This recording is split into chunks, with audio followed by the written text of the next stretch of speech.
Fövqəladə Hallar Nazirliyi, Yeni Azərbaycan Partiyasının Yasamal Rayon Təşkilatı və Azərbaycan Milli Elmlər Akademiyası nəzdində Respublika Seysmoloji Xidmət Mərkəzinin təşkilatçılığı ilə şəhərsalma və memarlıq ilinə həsr olunmuş seysmik təhlükənin və riskin qiymətləndirilməsində yeni yanaşmalar mövzusunda konfrans keçirilib. Tədbirdə müasir şəhərsalmada nəzərə alınmalı olan vacib faktorlar, eləcə də seysmik riskin qiymətləndirilməsi kimi məsələlər, bu sahəyə məsul olan dövlət qurumlarının və elmi təşkilatların nümayəndələri iştirak edib. Konfransda çıxış edən Fövqəladə Hallar Nazirinin müavini Cəbrayıl Xanlarov qeyd edib ki, urbanizasiya prosesinin sürətlənməsi, çoxmərtəbəli tikililərin sayının artması, yeni yaşayış massivlərinin salınması və infrastruktur layihələrinin həyata keçirilməsi şəhərsalma siyasətində seysmik risklərin daha dərindən öyrənilməsi və nəzərə alınmasını zəruri edir. Məlum məsələdir ki, şəhərsalma proseslərində risklərin, o cümlədən seysmik risklərin düzgün qiymətləndirilməsi və effektiv idarə olunması baş verə biləcək fəlakətin qarşısının alınmasında böyük rol oynayır. Bu istiqamətdə normativ hüquqi bazanın təkmilləşdirilməsi, innovativ yanaşmaların və beynəlxalq standartların tətbiqi, tikinti obyektlərin optimal konstruktiv həllər vasitəsilə seysmik dayanıqlığın artırılması, elmi əsaslandırılmış qərarların qəbul edilməsi xüsusi əhəmiyyət daşıyır.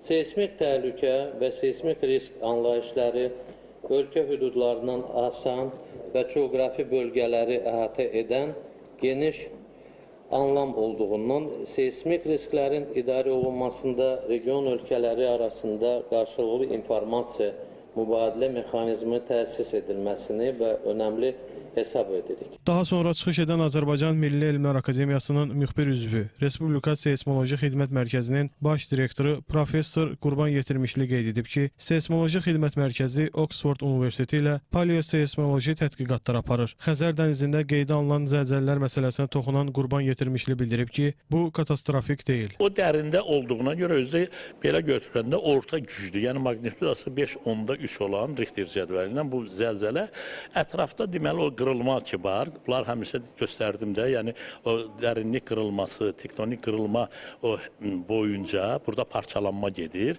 O silkələyəndə digər deməli o laylarda da parçalanma əmələ gətirib. İstər-istəməz bu cür zəlzələdən sonra orada deməli o ətrafda, o da ətraf deyəndə ki bir nöqtə döydə kilometrlərlə orada ilkin olaraq göstərdiyi 20 kilometr, 15 kilometr onun eni uzunu ölçüləri vardı. Oradakı deməli o layların hərəkətləri də parçalanmaları davam edir.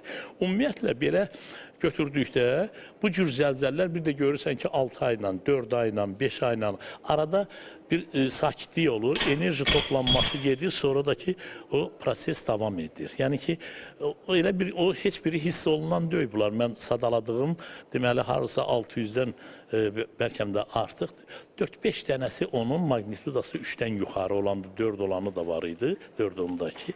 Heç biri də hiss olunmuyor. İlkin zəlzələ 4 deməli 3-4 balda ətraf deməli dəniz qırağı o yaşayış məntəqələrində hiss olunmuşdu. Ondan sonra heç biri demək olar hiss olunmuyor. Daha sonra tədbirdə çıxış edənlər qeyd edib ki, bugün Bakı və regionlar işğaldan azad olunan ərazilər də müasir formada kökündən dəyişir. Burada təkcə müasirlik deyil, təhlükəsizlik də nəzərə alınır. Təhlükəsizliyə çox ciddi yanaşılır.